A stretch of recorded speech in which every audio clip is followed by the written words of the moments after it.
Hi friends, welcome back to my channel. ಎಲ್ಲರೂ ಹೇಗಿದ್ದೀರಾ? Hope ಎಲ್ಲರೂ ಚೆನ್ನಾಗಿದ್ದೀರಾ ಅಂತ ಅನ್ಕೊತೀನಿ. ನಾನಿವತ್ತು ಸ್ವಲ್ಪ ಡಿಫ್ರೆಂಟಾಗಿ ಅಂದರೆ ಜಸ್ಟ್ ಏನಪ್ಪ ಅಂದರೆ ಬಿಗ್ ಬಾಸ್ ಬಗ್ಗೆ, ಹಾಗೆ ತ್ರಿವಿಕ್ರಮ್ ಆಗಿರ್ಬೋದು, ಭವ್ಯ ಗೌಡ ಅವ್ರ ಬಗ್ಗೆ ಜಾಸ್ತಿ ವೀಡಿಯೋಸ್ನ ಮಾಡ್ತಾಯಿದ್ದೆ. ಹಾಗೆ ಬಿಗ್ ಬಾಸ್ ಕಂಟೆಸ್ಟೆಂಟ್ಗಳ ಬಗ್ಗೆನೂ ಕೂಡ ತುಂಬಾ ವೀಡಿಯೋಸ್ಗಳನ್ನ ಮಾಡ್ತಾಯಿದ್ದೆ. ಸೊ ಸ್ವಲ್ಪ ಡಿಫ್ರೆಂಟ್ ಇರಲಿ ಅಂತ ಹೇಳ್ಬಿಟ್ಟು ನಾನು ಇವತ್ತು ವ್ಲಾಗ್ನ ನಿಮ್ಮ ಜೊತೆ ಶೇರ್ ಮಾಡ್ಕೊತಾ ಇದ್ದೀನಿ. ವ್ಲಾಗ್ ನಿಮಗೆ ಇಷ್ಟ ಆಗುತ್ತೆ ಅಂತ ಭಾವಿಸ್ತೀನಿ. ಪ್ಲೀಸ್ ಇಷ್ಟ ಆದರೆ ಗೊತ್ತಲ್ಲ, ಒಂದು ಲೈಕ್ ಮಾಡಿ, ಶೇರ್ ಮಾಡಿ, ಹಾಗೆ ಹೇಗಿತ್ತು ಅಂತ ಕಮೆಂಟ್ ಮಾಡೋದನ್ನ ಮರಿಬೇಡಿ. ಬನ್ನಿ ವ್ಲಾಗ್ನ ಸ್ಟಾರ್ಟ್ ಮಾಡೋಣ. ನನ್ನ ಚಾನಲ್ಗೆ ಹಾಗೆ ಪ್ಲೀಸ್ ಸಬ್ಸ್ಕ್ರೈಬ್ ಮಾಡ್ಕೊಳ್ಳಿ ಗೈಸ್. ನಾನಿವತ್ತು ಗುರುವಾರ ಆಗಿತ್ತು. ಸೊ ರಾಯರ ಒಂದು ವಾರದ ದಿನ ಎಲ್ಲ ಒಂದು ದೇವ್ರ ಪಾತ್ರೆ ಎಲ್ಲನೂ ಕೂಡ ಕ್ಲೀನ್ ಮಾಡಿ ದೇವ್ರ ಸಾಮಾನುಗಳನ್ನೆಲ್ಲ ನೀಟಾಗಿ ಜೋಡಿಸ್ಬಿಟ್ಟು ಪೂಜೆಗೆ ರೆಡಿ ಮಾಡ್ಕೋತಾ ಇದ್ದೆ. ಆಲ್ಮೋಸ್ಟ್ ನನಗೆ ಬೆಳಿಗ್ಗೆನೇ ಪೂಜೆ ಮಾಡೋಣ ಅಂತ ಅಂದ್ಕೊಂಡೆ, ಬಟ್ ಎಲ್ಲ ಮನೆಯೆಲ್ಲ ಕ್ಲೀನಿಂಗ್ ಮಾಡಿಕೊಂಡು ನೀಟಾಗಿ ಎಲ್ಲ ದೇವ್ರ ಪಾತ್ರೆ ಎಲ್ಲ ತೊಳೆದು ಪೂಜೆ ಮಾಡೋ ಅಷ್ಟರಲ್ಲಿ ಸಂಜೆ ಹಾಕೋಗ್ಬಿಡ್ತು. ಸರಿ ಅಂತೇಳಿ ನೀಟಾಗಿ ದೇವ್ರ ಪಾತ್ರೆ ಎಲ್ಲನೂ ಕೂಡ ಜೋಡಿಸ್ಕೊತಾ ಇದ್ದೆ. ಮನೇಲಿ ಹೆಣ್ಮಕ್ಳಿಗೆ ಮೇಯ್ನು ಅಂತಂದರೆ ದೇವ್ರ ಮನೆ ಜೊತೆಗೆ ಅಡುಗೆ ಮನೆ, ಇದೆರಡು ಮನೆಗಳು ಕೂಡ ತುಂಬಾ ಫೇವ್ರೇಟ್ ಆಗಿರುತ್ತೆ. ಹಾಗೆ ನನಗೂ ಕೂಡ ದೇವ್ರ ಮನೆ ಮತ್ತು ನನಗೆ ದೇವರ ಒಂದು ಪೂಜೆ ಇರ್ಬೋದು ಎಲ್ಲವೂ ಕೂಡ ತುಂಬಾ ಇಷ್ಟ ಆಗುತ್ತೆ. ನೋಡಿ, ಒಂದು ದೀಪದ್ದು ಅದೇನು ಬತ್ತಿ ಹಾಕ್ತೀವಲ್ವ ಅದನ್ನೇ ಕಳೆದೋಗ್ಬಿಟ್ಟಿತ್ತು. ಎಷ್ಟು ಹುಡುಕಿದ್ರು ಸಿಗ್ತಾ ಇಲ್ಲ. ತೊಳೆಯುವಾಗ ನಾನು ಎಲ್ಲೋ ಮಿಸ್ ಆಗಿಬಿಟ್ಟಿದೆ, ಹೆಂಗೋ ಬಿದ್ದೋಗ್ಬಿಟ್ಟಿದೆ ಅನಿಸುತ್ತೆ. ಏನಿವೆ ಎಲ್ಲನೂ ಕೂಡ ನಾನು ಜೋಡಿಸ್ತಾ ಇದ್ದೆ ದೇವ್ರ ಪೂಜೆಗೆ ಅಂತೇಳ್ಬಿಟ್ಟು. ರಾಯರನ್ನ ಫೋಟೋ ತರಬೇಕು ಅಂತ ಅಂದ್ಕೊಂಡು ಸುಮಾರು ದಿನ ಆದ್ರೂ ಕೂಡ ನನಗೆ ತರೋದಕ್ಕೆ ಆಗ್ತಾನೇ ಇರಲಿಲ್ಲ. ತುಂಬ ದಿನದಿಂದ ಅನ್ಕೋತಾ ಇದ್ದೆ, ನಮ್ಮನೆಗೆ ರಾಯರ ಫೋಟೋ ತರಬೇಕು ಆ ಥರ ತುಂಬಾ ಅನ್ನಿಸ್ತಾ ಇತ್ತು ನನಗೆ. ತರೋಣ ಅಂತ ಅಂದ್ಕೊಂಡು ತರೋದಕ್ಕೆ ಆಗಿರ್ತಾ ಇರಲಿಲ್ಲ. ಫೈನಲಿ ನಾನು ರಾಯರ ಫೋಟೋನ ತಂದಿದ್ದೀನಿ ಇವಾಗ. ಬಟ್ ಈ ಒಂದು ಏನು ಇವತ್ತು ಪೂಜೆ ಮಾಡಿದ್ದೀನಲ್ವ, ಇದು ಬಂದ್ಬಿಟ್ಟು ಆ್ಯಕ್ಚುಲಿ ಹೋದ ವಾರ ಅಂದರೆ ನಾನು ತರೋಕ್ಕಿಂತ ಮುಂಚೆ ನಾನು ತರಬೇಕು ಅಂತ ಅಂದ್ಕೊಂಡಿದ್ದ ವಾರ ಇದು. ಬಟ್ ತರೋಕ್ಕಾಗಿತ್ತಿಲ್ಲ. ಇದ್ರ ನೆಕ್ಸ್ಟ್ ವಾರ ನಾನು ರಾಯರ ಫೋಟೋ ತಂದೆ. ಸೊ ಅದನ್ನು ಕೂಡ ನೆಕ್ಸ್ಟ್ ಯಾವ್ದಾದ್ರು ವ್ಲಾಗಲ್ಲಿ ನಾನು ಪೂಜೆ ಮಾಡುವಾಗ ತೋರಿಸ್ತೀನಿ. ನಾನು ಸಿಂಪಲ್ಲಾಗಿ ಈ ರೀತಿ ಪೂಜೆ ಮಾಡಿದೆ. ಅಂದರೆ ಗುರುವಾರದ ಒಂದು ಪೂಜೆ ನಮ್ಮ ಮನೆಯಲ್ಲಿ ಕಂಪ್ಲೀಟಾಗಿ ಮುಗೀತು. ನಾನು ಇವಾಗ ನಮ್ಮ ಮನೇಲಿ ರಾಯರ ಫೋಟೋ ಇದೆ, ಬಟ್ ಅವತ್ತು ತಂದಬೇಕು ಅಂತೇಳ್ಬಿಟ್ಟು ನಾನು ಎಲ್ಲ ರೆಡಿ ಮಾಡಿಕೊಂಡೆ, ಬಟ್ ಅವತ್ತು ತರೋಕ್ಕಾಗಲಿಲ್ಲ.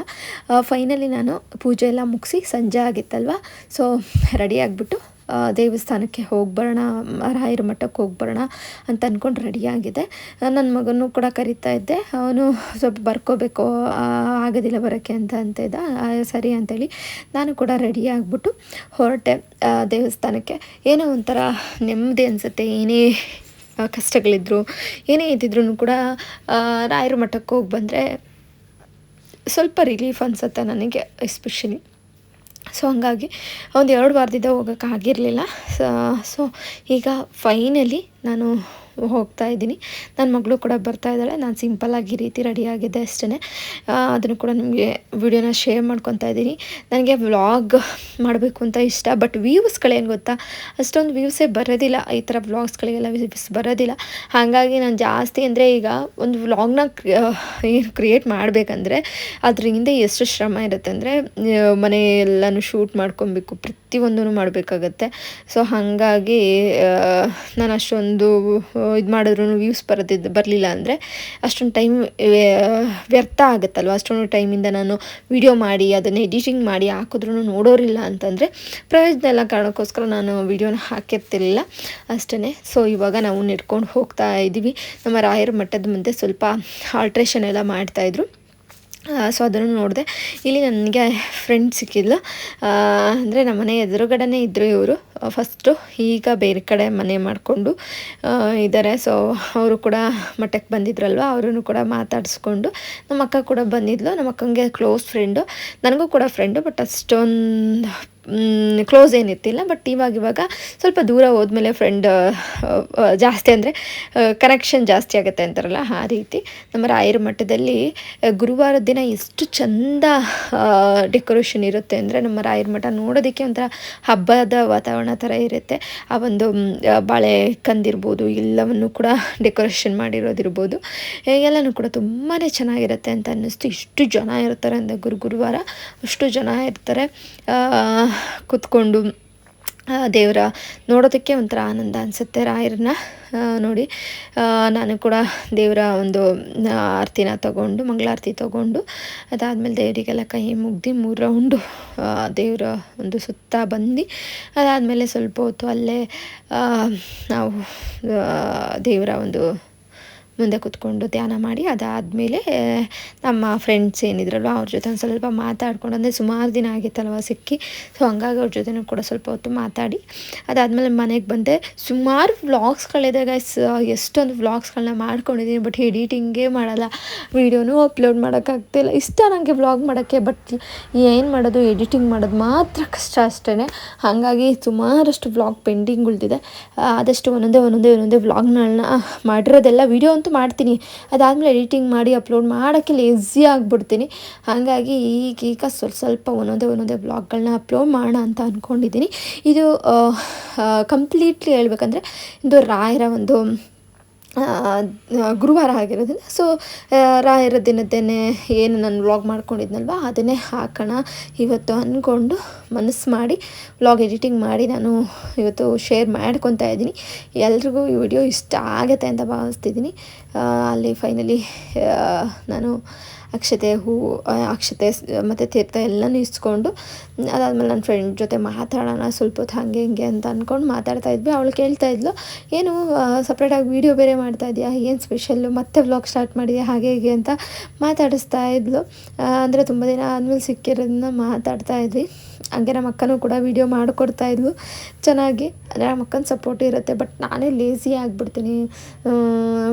ವ್ಲಾಗ್ ಯಾರು ಮಾಡ್ತಾರೆ, ಅಂದರೆ ವೀಡಿಯೋ ಅಂದರೆ ಈಗ ಒಂದು ಬಿಗ್ ಬಾಸ್ ವೀಡಿಯೋಸ್ಗಳಾಗಿರ್ಬೋದು, ಹಾಗೆ ನಿಂತ್ಕೊಂಡು ಮಾತಾಡ್ಬೋದು, ಅದ್ರ ಬಗ್ಗೆ ಇನ್ಫಾರ್ಮೇಷನ್ ಕಲೆಕ್ಟ್ ಮಾಡಬೇಕು. ಬಟ್ ವ್ಲಾಗ್ ಅಂದರೆ ಇಡೀ ದಿನ ಒಂದು ವ್ಲಾಗ್ನ ಮಾಡ್ಕೊಬೇಕಾಗತ್ತೆ. ನಾವು ಮರಿದೇನೆ ವ್ಲಾಗ್ನ ಮಾಡಿ ಅದೆಲ್ಲನೂ ಎಡಿಟಿಂಗ್ ಮಾಡೋದ್ರೆ ಇನ್ನೂ ತುಂಬಾ ಕಷ್ಟ ಇರುತ್ತೆ. ಸೊ ಹಾಗಾಗಿ ಮತ್ತು ವ್ಯೂಸು ಚೆನ್ನಾಗಿ ಬರ್ತಾಯಿದ್ರೆ, ಸಪೋರ್ಟ್ ಚೆನ್ನಾಗಿದ್ದರೆ ಎಷ್ಟೇ ಕಷ್ಟ ಆದರೂ ಮಾಡ್ಬೋದು. ಬಟ್ ವ್ಯೂಸ್ ಎಲ್ಲ ಕಡಿಮೆ ಬರುತ್ತೆ, ನಾವು ಇಷ್ಟೊಂದು ಕಷ್ಟಪಡಬೇಕು ಅಂದಾಗ ಯಾರೂ ಅಷ್ಟು ಮನಸ್ಸು ಮಾಡೋದಿಲ್ಲ. ಆ ಥರ ಆಗುತ್ತೆ ನನಗೂ ಕೂಡ. ಬಟ್ ನಾನಿಲ್ಲ ಮಾಡೋಣ ಅಂತ ಟ್ರೈ ಮಾಡ್ತಾಯಿದ್ದೀನಿ. ಅದಾದಮೇಲೆ ನಾವು ರಾಯರ ದೇವಸ್ಥಾನಕ್ಕೆಲ್ಲ ಹೋಗಿ ಅದಾದಮೇಲೆ ಮನೆಗೆ ಬಂದ್ವಿ. ನನ್ನ ಮಗಳು ಯಾಕೋ ಹೊಟ್ಟೆ ನೋವು ಅಂತ ಇದು ಮಾಡ್ತಿದ್ಲು, ಯಾಕೆ ಇಷ್ಟೊಂದು ಹೊಟ್ಟೆ ನೋವು ಅಂತ ಅವಳಲ್ಲ ಅಂತ ಅಂದ್ಬಿಟ್ಟು ನಮ್ಮ ಅಕ್ಕ ರಂಚು ಹಾಕೋದು ಅಂತ ಮಾಡ್ತಾರಲ್ವ, ಅದನ್ನು ರಂಚು ಹಾಕ್ತಾಯಿದ್ಲು ಅವಳಿಗೆ. ಅಂದರೆ ಸಗಣಿ ನೀರಿಂದ ಆ ಥರ ಏನು ನನಗೆ ಅಷ್ಟಾಗಿ ಇದು ನನಗೆ ಬರೋದಿಲ್ಲ ಮಾಡೋಕ್ಕೆ. ನಮ್ಮ ಅಕ್ಕನೇ ಈ ಥರದ್ದೆಲ್ಲ ಮಾಡೋದು. ಅಂದರೆ ಹೊಟ್ಟೆ ನೋವು ಬಂದಾಗ ರಂಚು ಹಾಕಿದ್ರೆ ಹೊಟ್ಟೆ ನೋವು ಕಡಿಮೆ ಆಗುತ್ತೆ ಅಂತ ಮಾಡ್ತಾರೆ ಅಮ್ಮ. ಹಾಗೆ ನಮ್ಮ ಅಕ್ಕ ಎಲ್ಲನೂ ಕೂಡ ಈ ರೀತಿ ಮಾಡ್ತಾರೆ. ಅದನ್ನು ಸ್ವಲ್ಪ ವೀಡಿಯೋ ಕ್ಯಾಪ್ಚರ್ ಮಾಡ್ಕೋತಾ ಇದ್ದೆ. ನಾನು ಡವ್ ಮಾಡ್ತಾಳೆ, ಸುಮ್ಮನೆ ಹೇಳ್ತಾವಳೆ, ಆದರೆ ಪಾನಿಪುರಿ ಏನು ಕೊಡ್ತಿಲ್ಲ ಅಂತ ಆ ಥರ ಹೇಳ್ತಾವಳ ಅಂತ ಅಂದ್ಕೊಂಡೆ. ಅವಳು ಮನೆಗೆ ಬಂದ್ರೂ ಕೂಡ ಪಾನಿಪುರಿನೂ ಬೇಡ, ನನಗೆ ಏನೂ ಬೇಡ, ಹೊಟ್ಟೆ ನೋವ್ತಾಯಿತ್ತು ಅಂತ ಒಂದೇ ಸಮ ಅಳ್ತಾಯಿತ್ತು. ಹಾಗಾಗಿ ನಮ್ಮ ಅಕ್ಕ ಬಾ ನಾನೇ ರಂಚು ಹಾಕ್ತೀನಿ ಅಂತ ಹಾಕ್ತಾವಳೆ. ಅವಳ ಆ ವಿಷಯದಲ್ಲೆಲ್ಲನೂ ಕೂಡ ಮಕ್ಕಳನ್ನೆಲ್ಲ ತುಂಬಾ ಕೇರ್ ಮಾಡ್ತಾಳೆ. ಹಾಗೆ ನಮ್ಮನ್ನು ಕೂಡ ಅಷ್ಟೇ ಕೇರ್ ಮಾಡ್ತಾಳೆ. ಅಕ್ಕ ಅಂದರೆ ಒಂದು ಎರಡನೇ ತಾಯಿ ಥರ ಅಲ್ವಾ. ಸೊ ಹಾಗಾಗಿ ನಮ್ಮ ಅಕ್ಕ ಪಕ್ಕದಲ್ಲೇ ಇರೋದ್ರಿಂದ ಅದರಿಂದ ನನಗೆ ತುಂಬಾ ಬೆನಿಫಿಟ್ ಅಂತಲೇ ಹೇಳ್ಬೋದು. ಬೆನಿಫಿಟ್ ಅನ್ನೋದಕ್ಕಿಂತ ಒಂಥರ ಕೇರ್ ಮಾಡೋಕ್ಕೆ ತಾಯಿ ಹತ್ರದಲ್ಲೇ ಇದ್ದಾರೆ ಅನ್ನಂಗಾಗುತ್ತೆ. ತಾಯಿ ದೂರದಲ್ಲಿದ್ದಾರೆ ಅಂತ ಅನಿಸೋದಿಲ್ಲ, ಅಷ್ಟು ತಾಯಿ ಪ್ರೀತಿನೇ ಕೊಡ್ತಾರೆ ನಮ್ಮ ಅಕ್ಕ, ನಮ್ಮ ಮಕ್ಕಳಿಗಾಗಿರ್ಬೋದು ನನಗಾಗಿರ್ಬೋದು ಆ ರೀತಿ. ಸೊ ಫೈನಲಿ ನಮ್ಮ ಅಕ್ಕ ಈ ರೀತಿ ನೀವು ಇದೇ ರೀತಿ ರಂಚು ಅಂತೀರಾ ಅಥವಾ ಹೊಟ್ಟೆ ನೋವಿಗೆ ಬೇರೆ ಏನಾದರೂ ಮೆಡಿಸನ್ ಮಾಡ್ತೀರಾ ಅಂತ ಹೇಳಿ. ಹಾಗೆ ಅರಿಶಿಣದ ನೀರು ಕೂಡ ಕೊಟ್ಟಿದ್ದೆ ಅವಳಿಗೆ, ಆದರೂ ಕೂಡ ಕಮ್ಮಿ ಆಗಿಲ್ಲ ಅಂತಿದ್ರು. ನೋಡೋಣ ಇದನ್ನು ರಂಚು ಹಾಕಿದ್ಮೇಲೆ ಏನಾದ್ರು ಅವ್ಳಿಗೆ ಸಮಾಧಾನ ಆದರೆ ಹಾಸ್ಪಿಟಲ್ಗೇನು ಹೋಗೋದು ಬೇಡ ಅಂತ ಅಂದ್ಕೊಂಡು ರಂಚು ಹಾಕಿದ್ವಿ. ಅದಾದಮೇಲೆ ಸ್ವಲ್ಪ ಹೊತ್ತವಳು ಆದಮೇಲೆ ಹೊಟ್ಟೆ ನೋವೇನು ಬರ್ತಿಲ್ಲ ಅಂತ ಅಂದ್ಲಲ್ಲ ಅಂತ ಎಲ್ಲೂ ಹೋಗಲಿಲ್ಲ, ಹಾಸ್ಪಿಟಲ್ಗೇನು ಹೋಗಲಿಲ್ಲ, ಮನೆಯಲ್ಲ ಸುಮ್ಮನಾದ್ವಿ. ಸಿಂಪಲ್ ವ್ಲಾಗು ನಿಮ್ಮ ಜೊತೆ ಶೇರ್ ಮಾಡ್ಕೊಂಡಿದ್ದೀನಿ. ಆ್ಯಂಡ್ ಮೋಕ್ಷಿತಾ ಅವರು ಕೂಡ ಒಂದು ಹೊಸ ಮೋಕ್ಷಿತಾ ಅವ್ರ ಬಗ್ಗೆನೂ ಕೂಡ ತುಂಬ ಹೊಸ ಅಪ್ಡೇಟ್ ಕೂಡ ಬರ್ತಾಯಿದೆ. ವಿನಯ್ ಅವ್ರ ಜೊತೆ ಒಂದು ಅವರು ನಟಿಸ್ತಾ ಇರೋವಂಥದ್ದು ಗೊತ್ತಾಗ್ತಾ ಇದೆ. ಅದ್ರ ಬಗ್ಗೆ ನೆಕ್ಸ್ಟ್ ವಿಡಿಯೋನ ಮಾಡ್ತೀನಿ. ಬಿಗ್ ಬಾಸ್ ವೀಡಿಯೋಸ್ಗಳು ಸುಮಾರಷ್ಟು ಇದೆ ಮಾಡಬೇಕಂತ ಕೆಲವೊಮ್ಮೆ ಅನ್ಕೋತೀನಿ. ಕೆಲವೊಂದು ಸಾರಿ ಸ್ವಲ್ಪ ಬ್ಯುಸಿ, ಮಕ್ಕಳು ಮನೆ ಗಂಡ ಅಂತ ಅಂದಾಗ ಕೆಲವೊಂದು ವೀಡಿಯೋಸ್ಗಳನ್ನ ಮಾಡೋದಕ್ಕೆ ಆಗೋದಿಲ್ಲ, ಸ್ವಲ್ಪ ತಡ ಆಗುತ್ತೆ. ಬಟ್ ವಿಡಿಯೋ ಅಂತೂ ಹಾಕ್ತೀನಿ. ತಡ ಆದ್ರೂ ಕೂಡ ನಿಮ್ಮೆಲ್ಲರ ಸಪೋರ್ಟ್ ನನ್ನ ಮೇಲೆ ಯಾವಾಗ ಯಾವಾಗಲೂ ಇರಲಿ ಇದೇ ರೀತಿ ಅಂತ ಕೇಳ್ಕೊತೀನಿ. ಇದೊಂದು ಸಿಂಪಲ್ ವ್ಲಾಗು. ಇದೇ ರೀತಿ ವ್ಲಾಗ್ಸ್ಗಳನ್ನ ಬೇಕಾ ಅನ್ನೋದಿದ್ರೆ ಮರಿತೆ ನನ್ನ ಕಮೆಂಟ್ ಬಾಕ್ಸಿಗೆ ಕಮೆಂಟ್ ಮಾಡಿ ಗೈಸ್. Love you guys. ಮತ್ತೊಂದು ಹೊಸ ವೀಡಿಯೋ ಜೊತೆ ಸಿಗ್ತೀನಿ ಗೈಸ್. ಬಾಯ್. ಪ್ಲೀಸ್ ನನ್ನ ಚಾನಲ್ಗೆ ಸಬ್ಸ್ಕ್ರೈಬ್ ಮಾಡ್ಕೊಳ್ಳಿ. ಇಷ್ಟ ಆದರೆ ಗೊತ್ತಲ್ಲ, ಲೈಕ್ ಮಾಡಿ, ಶೇರ್ ಮಾಡಿ, ಕಮೆಂಟ್ ಮಾಡಿ. ನಾವು ಇಷ್ಟೇ. ಅದಾದಮೇಲೆ ಅವಳು ಹೊಟ್ಟೆ ನೋವು ಕಮ್ಮಿ ಆಯಿತು ಅಂತ ಅಂದ್ಲು. ನಾವು ಅದಾದಮೇಲೆ ಸಂಜೆ ಆಗಿತ್ತಲ್ವ, ಊಟ ಮಾಡಿ ಇನ್ನೇನು ಮಲಗಿದ್ವಿ ಅಷ್ಟೇ. ಸಿಂಪಲ್ಲಾಗಿ ವಾಕ್ ಮಾಡಿ. Bye guys. Love you. ಮತ್ತೊಂದು ವೀಡಿಯೋ ಜೊತೆ ಸಿಗ್ತೀನಿ.